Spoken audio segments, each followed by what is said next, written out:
Welcome back to How to Be a Better DM, the official podcast of Monsters.rent. I'm Justin Lewis. And I'm Tanner Wayland. And we are here to help you tell better stories for yourself and your players as you dungeon master sessions of D&D, Dungeons & Dragons. We'd like to give you some quick announcements. We actually have one before the show, and then after the show, if you want to stick around, we have some more announcements then as well. But first, let's talk about this. Tired of being alone? Are you tired of not having any of your players understand you? Are you tired of never truly belonging? Well, you're in luck. All you need to do is join the Guild. The Guild is a unique and exclusive experience that is only open to Dungeon Masters. It is a full community focused on helping ease your DMing burdens. Want to meet other DMs? Join the Guild. Want to discuss your homebrew ideas with people who would appreciate it instead of just telling your cat? Join the Guild. Want to find a place where all your wildest dreams will come true? Join the Guild. Go to monsters.rent/guild and sign up today for free. Wait, that can't be right. Chuck, can you check this again? Is this supposed to be... What? Oh, they're serious? It's free? Oh, okay. All right. Yes, go to monsters.rent/guild and sign up today for free, even though they are crazy for giving this away for free. Common side effects may include burping, sneezing, laughing, breathing, hearing, listening, tasting, farting, critting, sarcasm, and in extreme cases, explosive diarrhea. Awesome. With that out of the way, we can get into today's show. Suddenly, a scream erupts from somewhere outside the tavern. You look at your hand and then up at your opponent. It looks like we'll have to finish our game another day, you say as you lay down the cards and follow your companions out the door. The half-orc you were playing throws his cards on the table in disgust. It seems he had a winning hand.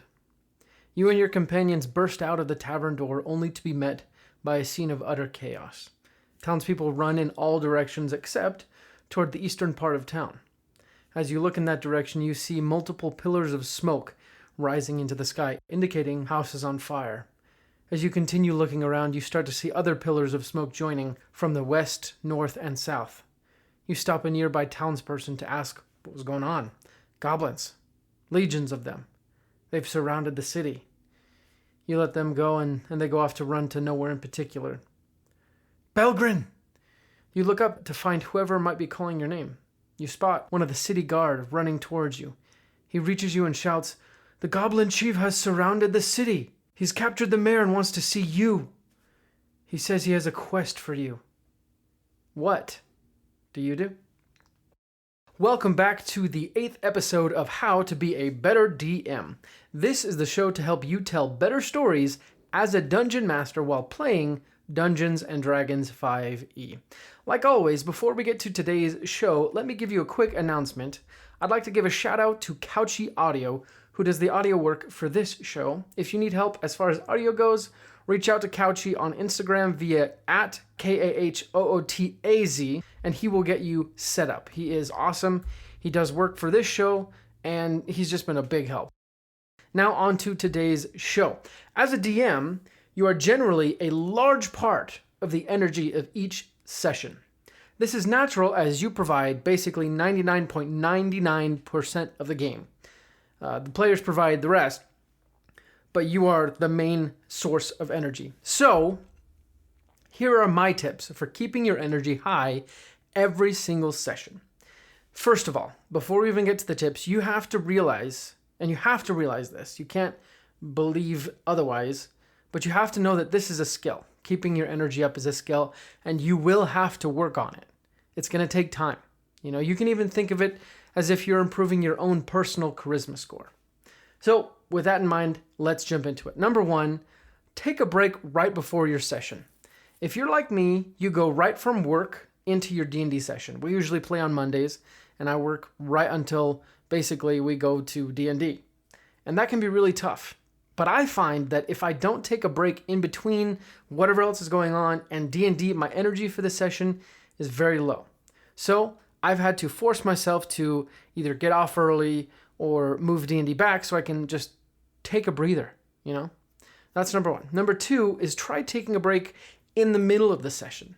Most of the D&D groups that I watch on YouTube or podcasts or things like that, they always take some sort of break in the middle of the episode, and that actually helps DMs in planning and formulating what's going to happen next.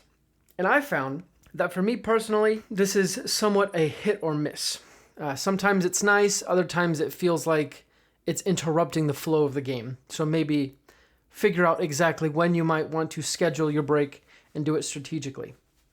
But it's also nice to be able to get up and go pee if you need to. Number 3 is to slow things down. You don't have to go through the session at a breakneck speed.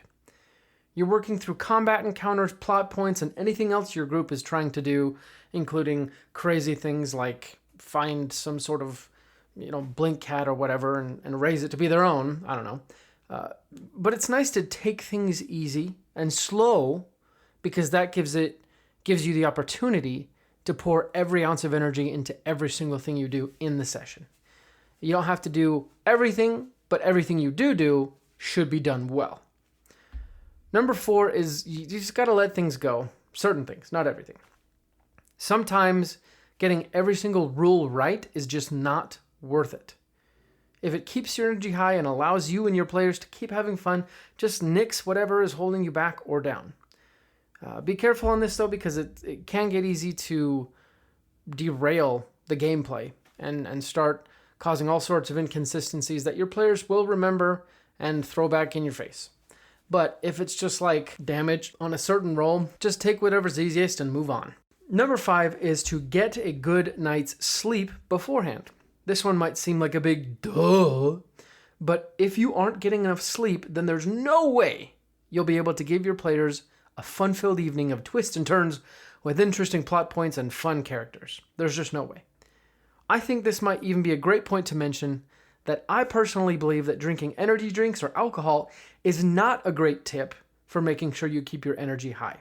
It's unhealthy, and frankly, I find it unsustainable. If you can do what you want, but again, I don't see it as a sustainable way, especially if you're playing once a week for months or even years. That adds up very quickly. So I would recommend finding other methods rather than those. You can do what you want, but I don't see that as a sustainable way. Also, it's expensive. And the last thing I want to do on this podcast is tell you to go spend lots of money and things like that. I mean, you can spend money, but I'd rather help you find ways that are cheaper, they help you feel better, and they're just better for everyone all around. Number 6 is play what and how you and your players want to play. If there are parts of your campaign that get dull or boring, switch things up so all of you are excited again.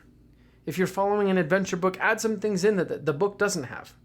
This haunted mansion that I've been talking about the last few episodes that I've put into my campaign is something that I made up just to have something to do while we do play the Princess of the Apocalypse 5e adventure from D&D. I wanted something else to add, so I created this spooky mansion thing, and my players are loving it, so am I. And I will say, though, that I do kind of feel that we've been at the mansion too long. It's been like 4 or 5, maybe 6 sessions. So I'm kind of expediting the finishing up of the mansion rather than letting it drag on and drag on. But that's one of my hangups as a DM. Number 7 is learn to feed off the energy of your players. I talked about this somewhat a while back when I said you need to reward your shy players when they do something really cool. But chances are someone in your group will come to the table with lots of energy and excitement. Or most everyone will have some sort of really cool idea of something to try in the game. Learn to recognize those and then throw cool things their way to build on that energy. You can feed off one of another and kind of create this positive feedback loop. You'll find that energy too will also be contagious, and everyone around the table will start having a good time, and the cares and woes of our daily lives will fade away, only to be replaced by the feeling of a group of friends having a great time playing a tabletop RPG. And that's what we want, right? We want people just to have fun and take a break from our daily lives, escapism at its finest. So, to sum things up, number 1, take a break right before your session. Number 2, take a break in the middle of the session. Number 3, slow things down. I'm really bad at that. Number 4, let some things go. Number 5 is to get a good night's sleep beforehand. Number 6, play what and how you and your players want to play. And number 7, learn to feed off the energy of your players. Remember, this is a skill and it's going to take time. But the more energy you can bring to the table, the better your sessions will be. Thank you guys for listening to today's episode.